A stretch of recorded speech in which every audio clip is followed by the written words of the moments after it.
because that's what gets me in the game, right? That I create my own heaven on earth. And this is what we have to understand.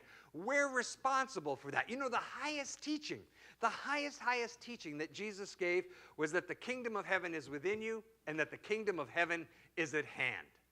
You know, that you didn't have to die to get to heaven. Up until this point in the evolution of consciousness, people had to die to have heaven.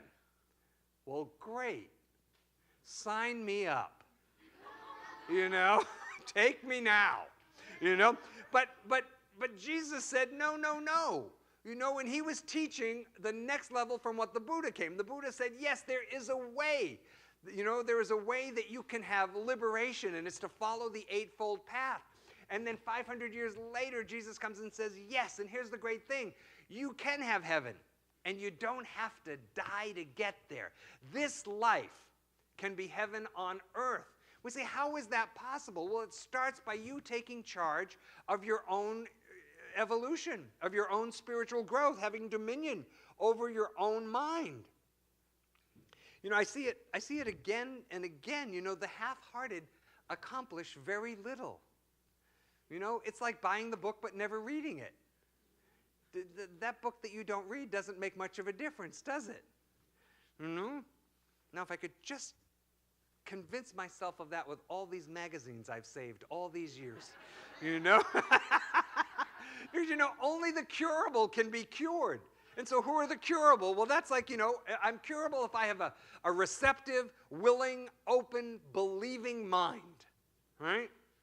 You know, but you know, you can't cure somebody. Somebody cannot be healed if they don't believe that. Somebody's life cannot get better if they don't believe that. You know, somebody can't find good in the world if they don't believe it's there. So I know, you know, there are things in your life that today you would say you're done with. Do we all have those? Something that we're done with? Yeah, we all like this. Yes, okay, good. That we all have that. You know, because those things that we are done with, they suck the joy and enthusiasm right out of life, don't they? You know, the greatest thing you could do today is decide to let go of what I'll say has completed its course in your experience. Isn't that a nice way to say it? It's just completed its course, you know? You intuitively know what that is, right? And it's just time for it to go. Bye-bye, thanks for playing. Pick up some rice-a-roni at the door. Yeah, okay. Yeah.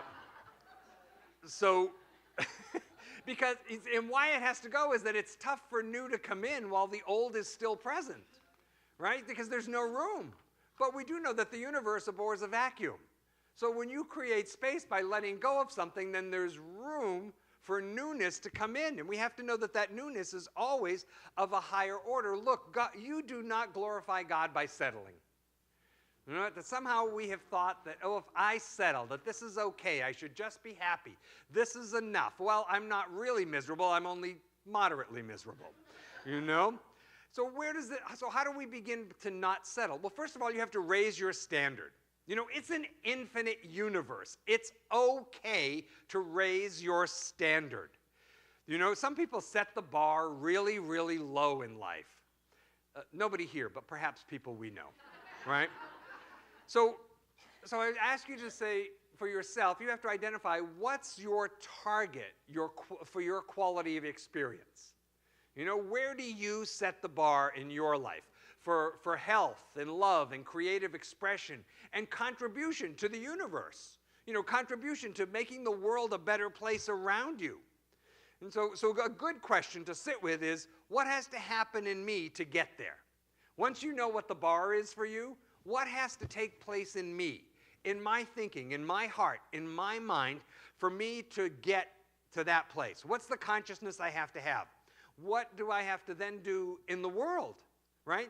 Because we go in first, what's the consciousness I have to have, and then what do I have to do in the world? See, I think we're not passionate about life because we don't really tell the truth about our ability to create the quality of experience we want. And I think that God wants to give us that quality of experience, but we're not working with him. You know, we're making it really, really hard. Because, and this is how people make it hard. people will ask really dumb questions. I'm sorry, but I'm just going to say it. You know, we got to get to the end here. And the dumb questions are things like, why am I so stupid? Why am I so stupid? That's a dumb question, okay?